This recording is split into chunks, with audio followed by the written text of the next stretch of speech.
You're back on our market stage where investors in the Nigerian equities are smiling to the end of the year as the NGX index today hits the highest level of 43.2%. And this was in spite of the turbulent political transition, the Naira redesign program and other fiscal and monetary headwinds that the country faced since the year started.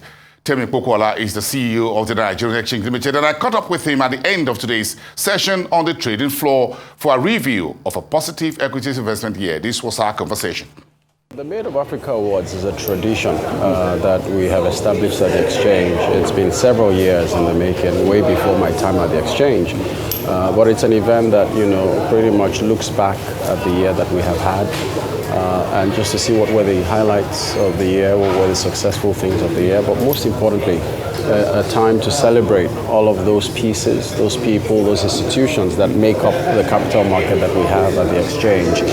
So during that award, we celebrate, for example, our most compliant listed companies, our most compliant trading license holders, for example, the company who brought the highest number of equity transactions to the market, also across several asset classes, and many other intermediaries in the market. Why is compliance very important, not just on the side of listed companies, but also on the side of the licensed trading firms on the floor? Why is it important to an exchange? Why is compliance very key?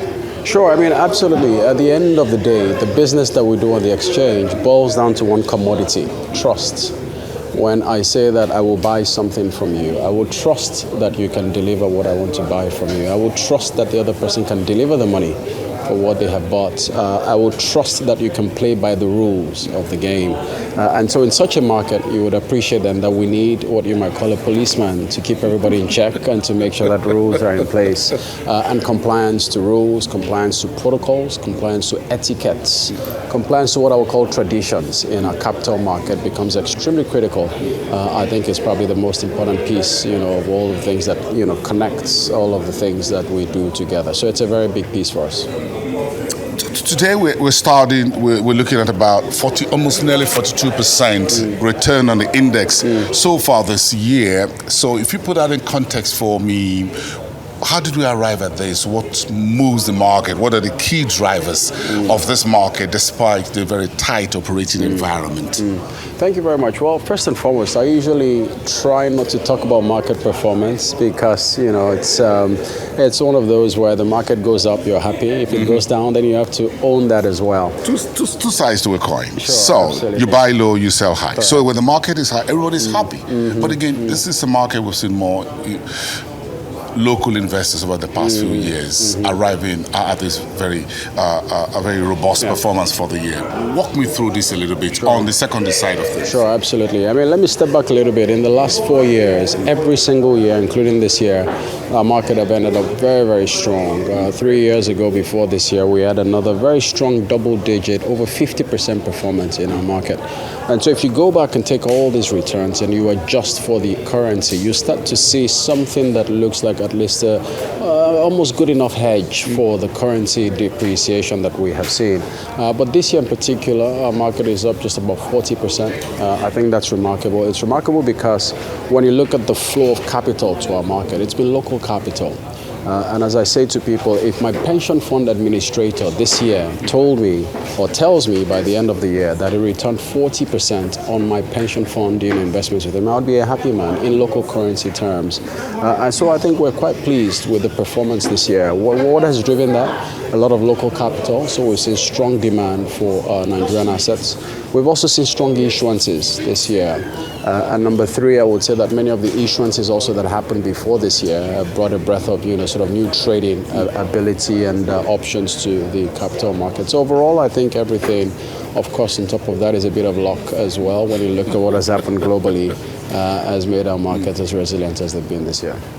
And I agree with you. But again, when you look at the market, broadly speaking, you're part of the global space. In Africa, for example, you look at the new African Exchange Linkage project. You've got a category today, which is on the MOE Awards, which is focused on cross-border listing, so which is also integrating Nigeria into the entire Pan-African Exchange Linkage project.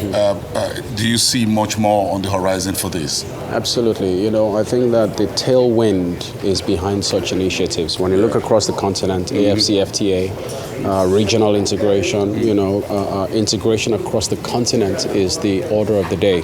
So I think the capital markets certainly have to keep up with that as well. And that's what this AELP also signifies. It's another one of those initiatives that have been several years in the making, but we're glad that, we're able to get that to go live this year. Also, we're seeing a lot of technology innovation in that space as well, where you're seeing people through tech also try to break some of these regional barriers and border issues as well. The other thing that excites me there is what we've done also at settling this issue or taking care of this issue of currency settlement.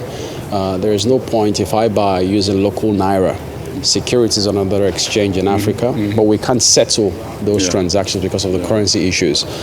This year we announced a partnership with PAPS that's powered by Afrexim Bank that really helps to try to solve some of the cross-border settlement issues. So all of that I think points to a more integrated capital market, a future where an issuer can raise capital from another country for a company domiciled somewhere else. Investors in Nigeria can buy assets abroad in other African countries, gives you some diversification, helps you to manage risk, and I think the options are really somewhat limitless. In terms of when you started 2023, in terms of your strategies and outlook for the year, we are now talking December. Where were you aside the listings on the primary side and the secondary market trading? Would you say that the exchange, the NGX, has really met some of its objectives and its outlook for the year? Thank you very much. Well, first of all, 2023 was always going to be the year defined by the change in transition and change in government. Leadership. Absolutely. And so for us, when we started 2023, one of the big pieces for us was how are we going to use the markets to support the new administration, and I think that we've done quite well with that. This year we had a very big investor trip with Mr. President to New York. We're also part of many of his delegations to a few other countries, really just trying to showcase Nigeria and, at least add the weight of our exchange, of our markets to the fact that of the many issues and challenges that we face, the markets remain a very good way to address them. So that was a very big highlight for us this year. The second thing, of course, is back to our core business. We set out to make sure that we could get a bit more trading going on this year when you look at the depth of our capital markets. And from that lens also, I think we've done quite well. This year, there's been a strong double-digit growth in just the value of transactions on the exchange, about 30% growth year on year, which I think is quite good as we continue to think through digitization. How do you, distribute more a lot of our products? So that I think is another key cornerstone of what we try to do this year. And then number three, of course, now as you know, we're a for-profit entity. We have shareholders.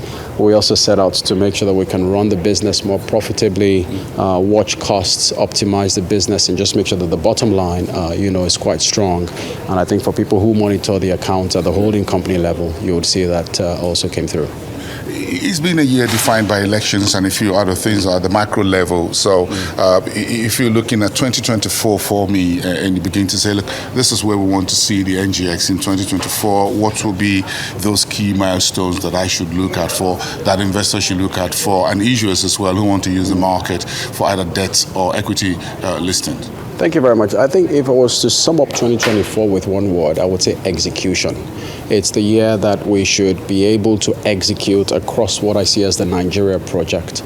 And we hope that a big part of 2024 will be the exchange, the market supporting the agenda of government. So 2024, I expect to see the government use the capital markets to raise revenues, to raise some liquidity, some asset sales through the exchange. It's a year that I expect that many of our key, what I call diversification efforts as well, where, for example, we're saying, look, a space like power is critical to the growth of Nigeria. We successfully listed Geregu Power last year, but how do we get more of that going? I expect 2024 to be a year where we really move the needle on things like that. And then 2024, I expect also to see the digital transformation journey that we've spoken about. How do we get the capital markets on this device, in the space of seconds like they've done in the banking sector and the financial services sector? Because once we're able to do that, all the supply of assets from, say, the the government and the private side needs a demand of capital. And the only way you do that is, of course, trying to make sure that on the retail level, people can get access to that. And I think on the go. Exactly. And then the other bit that I hope 2024 will define, even though that's slightly out of our hands, is I do hope that foreign capital comes back to our markets, because I think at that point we'll have a very powerful mix of what has been a very strong local market in the last 3 years, now combined with foreign capital. So if you keep your eyes, for example, on many of our Eurobonds globally, you would find that those bonds are strengthened. Today they're in single-digit, sort of mode, unlike the very strong mid-teens that they were in before. That, for me, is usually a good leading indicator. You'd see the debt markets open up, perhaps you raise Eurobonds, you see some foreign interest, and then the equity markets then follow. I expect 2024 to reveal that. To be so. As a group, are you looking at new areas of doing things? I mean, as the NGX group across the various subsidiaries, that will give a bit more fillip to what the exchange, as a trading exchange itself, arm of it really is. Yes, I mean, frankly speaking, I'm not sure that we have many options but to do that. The core business of what we do. Some people would argue that it's a mature industry. I see it otherwise. But if we're talking about very strong double-digit growth, numbers, one would have to think about other asset classes. One would have to think about other sort of business lines. And there's a host of them. You talk about digital securities, for example. You talk about, for example, how do you use the capital markets also to support many of the government things that are not traditional, listing and trading, as an example. So I think a mix of all of that. Like a dollar-denominated bond? Yes, things along those lines. Exactly. I'm sure you wouldn't I don't like talking currency because it's a very carefully crafted subject. But yes, indeed, you as a capital market really have to think through if that is the heart of the Nigeria challenges today.